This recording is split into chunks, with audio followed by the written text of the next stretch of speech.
भैया बहनों, वंदे मातरम। मैंने पिछले वीडियो में आपको पृथक्करण की 4 विधियों के बारे में बताया था। एक थी हस्तचयन, दूसरी थी थ्रेसिंग और तीसरी थी निष्पावन और चौथी थी चालन। आज हम आगे की अन्य जो विधियां हैं उनके बारे में अध्ययन करेंगे। इसमें दिया हुआ है आज का हमारा प्रकरण पृथक्करण की विधियां। पहली विधि है अवसादन, यानी 4 के बाद में 5वीं विधि है अवसादन। अवसादन क्या है, किसे कहते हैं, परीक्षा में आ जाए तो ध्यान करेंगे।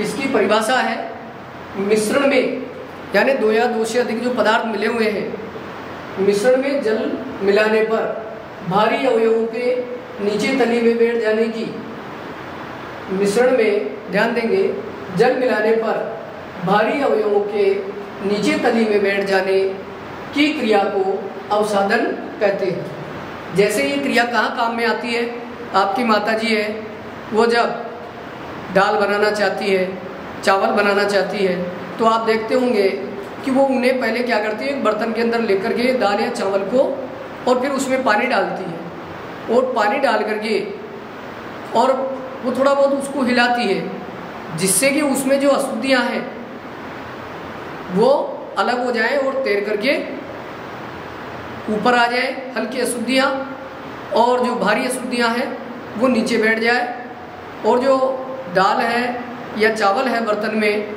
वो भारी होने के कारण नीचे बैठ जाते हैं। तो इस प्रकार उस दाल बनाने और चावल बनाने की क्रिया में वो क्या करती हैं, सबसे पहले अवसादन क्रिया करती है। कैसे कि मिश्रण में जल मिलाने पर, यानी वो जो दाल या चावल है उसके अंदर जो अशुद्धियाँ मिली हुई है वो क्या हो गया, मिश्रण, और उसके अंदर वो माताजी क्या करती है, आपकी जल मिला देती है, उसमें पानी डालती है और फिर भारी अवयवों के तली में बैठ जाने। भारी अवयव कौन से हैं, जो दाल या चावल है उसके कण है वो नीचे बैठ जाते हैं, और इस क्रिया को वो क्या कहते हैं, अवसादन कहते हैं। इस उदाहरण से आपको समझ में आ गया होगा कि अवसादन क्रिया क्या है। दूसरा उदाहरण भी हम ले सकते हैं कि जैसे एक गिलास है, उसमें हमने पानी डाला और उसके अंदर हमने मिट्टी भी डाल दी, तो हम देखते हैं कि मिट्टी के जो भारी कण हैं वो नीचे बैठ जाएंगे और जो हल्के उसमें कुछ तंतु मिले हुए हैं उस मिश्रण में मिट्टी के में वो ऊपर तैरने लग जाएंगे। तो वो जो नीचे मिट्टी बैठ गई है, भारी कण है मिट्टी के जो, तो वो क्या कहलाएंगे, नीचे बैठने की जो क्रिया है वो क्या कहलाएगी, अवसादन क्रिया। जैसे कि दाल और चावल के कण भारी होने के कारण बर्तन में नीचे बैठ जाते हैं। इस प्रकार अवसादन क्रिया आपको स्पष्ट हो गई होगी, समझ में आई होगी। अगली क्रिया है हमारी जो छठी क्रिया है पृथक्करण की निस्तारण। निस्तारण क्या है कि जो 2 ऐसे पदार्थ हैं जो आपस में मिश्रण में है तो सही, लेकिन वे विलीन नहीं होते हैं, अलग से रहते हैं। ऐसे पदार्थों को, दोनों ही जैसे द्रव पदार्थ हैं वो जो मिश्रण में है, उनको पृथक करने के लिए हम निस्तारण क्रिया प्रयोग में लेते हैं। जैसे तेल और पानी, उसका मिश्रण है। अब हम क्या करेंगे, तेल और पानी का जो मिश्रण है उसको हम बर्तन में थोड़ी देर रखा रहने देंगे। हम देखेंगे कि कुछ समय बाद में तेल ऊपर अलग से तेल की परत नजर आएगी, वो ऊपर तैरने लगेगा और पानी नीचे रह जाएगा भारी होने के कारण, क्योंकि उसका घनत्व पानी का अधिक है, इसलिए वो नीचे रहेगा और तेल ऊपर रहेगा। अब हम उसको बिना ज़्यादा हिलाए डुलाए उस तेल और पानी के मिश्रण में से जो ऊपर तेल आ गया है उसको हम धीरे धीरे दूसरे बर्तन में खाली कर लेंगे, यानी तेल अलग हो जाएगा और पानी पहले वाले बर्तन में रह जाएगा। तो इस क्रिया को हम क्या बोलेंगे, निस्तारण क्रिया।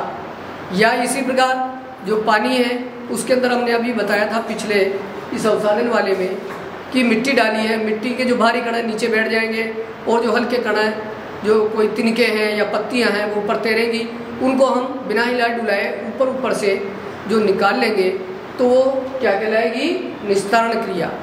और पानी के गिलास में क्या रहेगा, केवल ऊपर पानी और नीचे तली में बैठा हुआ जो अवसादन क्रिया द्वारा मिट्टी है वो रहेगी। तो इस प्रकार ये निस्तारण या क्या है कि अवसादित मिश्रण को, यानी जो अवसादन क्रिया द्वारा जो मिश्रण है यानी पानी और तेल का, वो बिना हिलाए जल को मिट्टी से उड़ेलने की क्रिया को, मान लो अगर उसमें मिट्टी है या तेल है जो भी है उसको उड़ेलने की, दूसरे में डाल देंगे बर्तन में, उस क्रिया को क्या कहते हैं? निस्तारण क्रिया कहते हैं। हम इसमें मिट्टी लिए हैं और मैंने जो दूसरा उदाहरण बताया वो तेल और पानी का भी लिया था, तो उसको भी हम इस प्रकार हल करेंगे। तो ये वाला जो निस्तारण क्रिया है वो आपको समझ में आई होगी कि तेल और पानी के मिश्रण से दोनों को कैसे अलग करेंगे।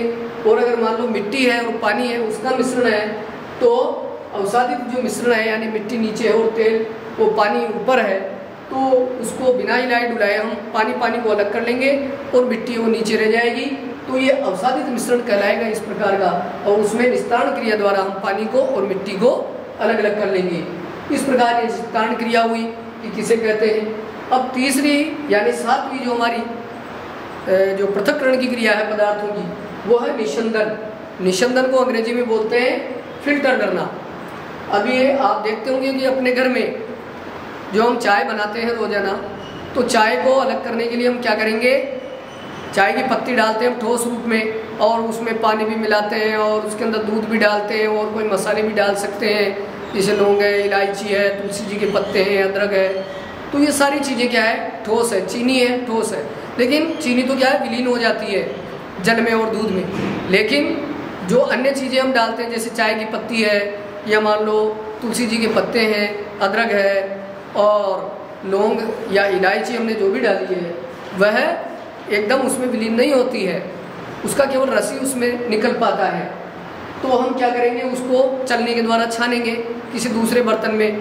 तो आप देखेंगे कि आपको तुलसी जी के पत्ते और अदरक और इधर से आपके जो इलायची है, लौंग है, जो आपने डाली है, वो आपको चलनी के ऊपर बाहर की ओर नजर आएगी और नीचे से उसमें से जो द्रव पदार्थ है वो अलग हो करके कप में जिस भी बर्तन में आपने छाना है चाय को, वो आपको द्रव रूप में नीचे प्राप्त होगी शुद्ध रूप में। उसमें अन्य ये जो ठोस वाली अशुद्धियाँ थी वो नहीं मिलेगी। तो इस प्रकार हमने उसको क्या किया? छानने की क्रिया की। तो ये छानने की क्रिया क्या है? निशंदन क्रिया यानी फिल्टर करना। यानी ठोस और द्रव दो प्रकार के जो पदार्थ हैं, दो प्रकार के कण हैं, उनको पृथक करने की क्रिया क्या कहलाती है? निशंदन क्रिया, जिसे हम फिल्टर कहते हैं। तो यहाँ दिया है कि ठोस व द्रव को, दोनों का मिश्रण है, ठोस व द्रव के कण मिले हुए हैं, ठोस व द्रव को मिश्रण से छानकर पृथक करने को निशंदन कहते हैं। सभी भैया बहनों को ये समझ में आ गई होगी तीनों क्रियाएं। इसके आगे की जो पृथक्करण की क्रियाएं हैं वो अगले वीडियो में पढ़ेंगे। इन सबको ध्यान से सुंदर सुंदर उतारेंगे और याद करेंगे। धन्यवाद।